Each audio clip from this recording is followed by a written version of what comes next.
It's Friday, January 22, and this is your Barbados Today Evening News Update. A Barbadian is the first confirmed applicant bidding to invest in the island's medicinal cannabis industry. Word of this from Chief Executive Officer of the Barbados Medicinal Cannabis Licensing Authority, Dr. Chantal Munro-Knight, at a virtual press conference today. On Monday, the application process officially opened, and so far, Dr. Munro-Knight is satisfied. We have approximately 15 applications in draft and 1 application fully submitted. We're very happy that that very first application that's fully submitted is for a Tier 1 cultivation license and as well as import license. So that person has applied for 2 licenses. But what for us is really good is, the suggestion that, small players will not be able to get into the market or not be interested because of a number of challenges. But the very first license that we have that's fully submitted is for a Tier 1 applicant who's applied for 2 licenses. The other licenses that are in applications that are in draft, and because they are in draft, which means that they can change their mind, they can change the detail that they've put in. I don't want to go into those too much, but just to say, when we just look briefly that we do have coverage for the majority of licenses that we have. So 6 right now, 6 categories of those licenses, when we look at those that are in draft or have been applied for. She, however, says a lingering concern worrying potential investors in the sector is the issue of banking. Dr. Munro-Knight wants to see accommodations made in the banking industry for the funding of projects and the banking and transfer of proceeds. She, however, noted it's a global problem affecting the sector's development. We don't necessarily have the answers to in Barbados. It's a global problem. It is something that we have to watch in terms of what will happen with this new presidency within the U.S. The extent to which the banks now are, more amenable, given the recent rescheduling that has happened at the international level, and it is a dialogue that we intend to have with the banks to assess the extent. Fire extensively damaged a house at Vauxhall Gardens just after 10 o'clock this morning. The 2-bedroom, 1-bathroom wall house was occupied by 4 people. When Barbados Today arrived on the scene, MP for Christchurch West Central Adrian Forde was there. He said the rented home that was uninsured was significantly damaged. I've already contacted the welfare department and other social agencies within the social services in an effort to get some place for this family so that we can lend some immediate help to help resolve their issues. It is a hard loss, and I empathize with them, and I will do everything in my power to ensure that they are able to resettle as soon as possible. Unfortunately, the house was uninsured, and to this end, the homeowner has asked a contractor to come and do an assessment because there seemed to be a lot of water damage, heat cracks, and there's extensive damage on the northern end where the bedrooms were. As I said, it is an unfortunate travesty, but we will do everything in our power to help this family to resettle. Several operators under the Transport Augmentation Program, TAP, this morning parked their vehicles just off the Mighty Grinder Highway to press for outstanding pay and urgent talks with government. The operators lamented that payment is sometimes more than 3 months late, and this has been affecting their businesses. We would like to meet with the new Minister of Transport and possibly the Prime Minister so that we can thrash out these problems, so that we can continue to provide a good service to the traveling public, because we all know that the traveling public are saying how good we are working with Transport Board. But we cannot continue to provide the service if we are not being paid and not being paid on time. We want a definite time frame that we can plan our businesses properly. If for example, if you say 45 days, you're going to receive a payment 45 days after that month, and you're planning for that on the 15th of the 45 days after, and you don't receive it, then you can't really plan, you can't do certain things. And several persons that are not here, their vehicles are actually broken down off the road, and they are victims of this cash flow, this problem. So we want to see improvement in that.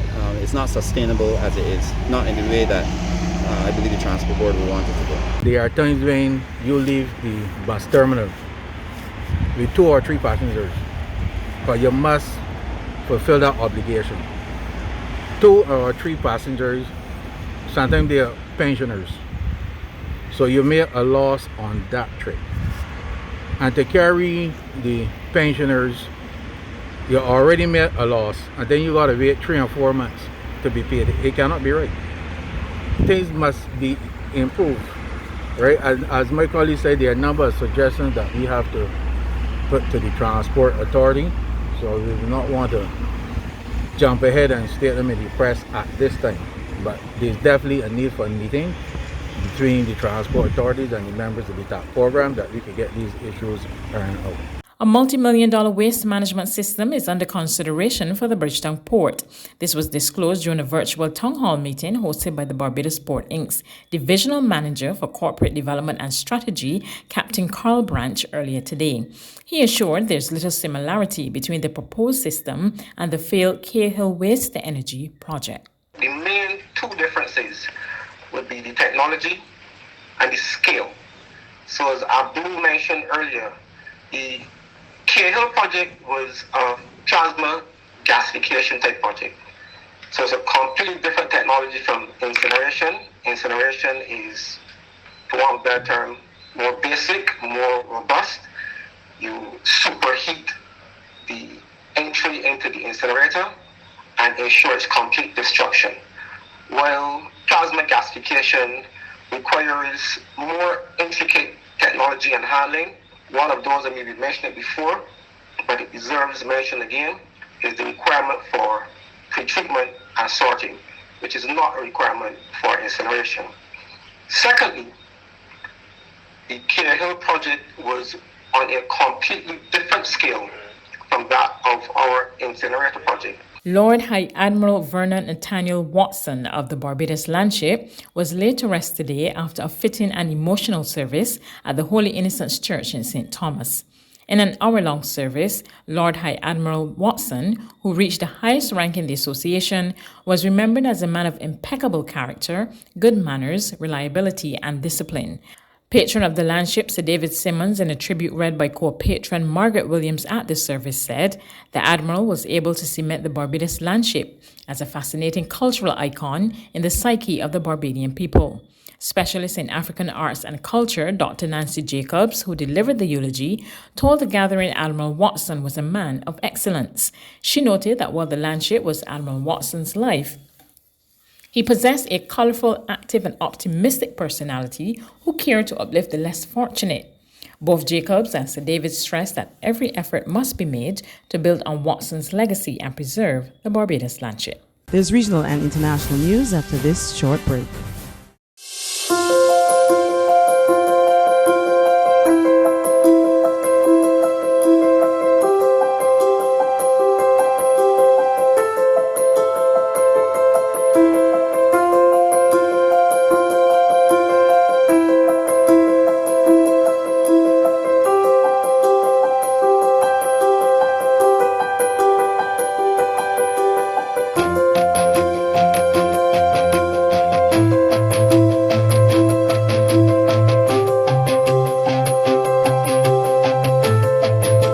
Barbados Today, news you can trust. To regional news now, Trinidad and Tobago's Prime Minister Dr. Keith Rowley is urging citizens to keep their guard up in relation to the COVID-19 virus. His comments come as health authorities confirm the new strain of the virus is in TNT. Alicia Boucher of TV6 News has the details. Although unwanted, it was perhaps inevitable that a new strain of COVID-19 would have arrived sooner or later in the country. At least, that's how Prime Minister Rowley sees it. We were expecting something that we're not surprised, and I hope we're prepared because of the confirmation certain actions will take place. Let us regard it as a reminder that we are still in a very challenging situation, which is not getting better from that standpoint.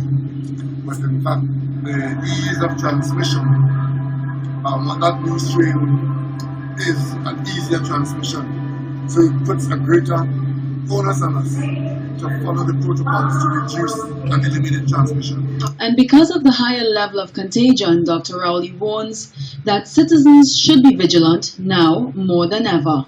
So if he was skylarking with the mask, if he was skylarking with the social distancing, if he was skylarking because they have to party, just understand it is easier now to be infected. That's what the new strain means. So we have to try and prevent it from spreading in our country. On the international scene, early evidence suggests the variant of coronavirus that emerged in the UK may be more deadly. Prime Minister Boris Johnson made the disclosure today. However, there remains huge uncertainty around the numbers, and vaccines are still expected to work. In addition to spreading more quickly, it also now appears that there is some evidence that the new variant, the variant that was first identified in London and the South East, may be associated with a higher degree of mortality. It's largely the impact of this new variant that means the NHS is under such intense pressure. With another 40,261 positive cases since yesterday, we have 38,562 COVID patients now in hospital. That's 78% higher than the first peak in April. And tragically, there have been a further 1,401 deaths. All current evidence continues to show that both the vaccines we're currently using remain effective both against the old variant and this new variant. That's news, but for the very latest, visit our website at www.barbadostoday.bb. You can also subscribe to our e-paper, email updates, or like us on Facebook, and sign up for our breaking news alerts via WhatsApp. We're also on Izumi Media and bus terminals, as well as screenplay at supermarkets and gas stations near you. You can also hear us on Mix 96.9 FM and Capital Media HD 99.3 FM.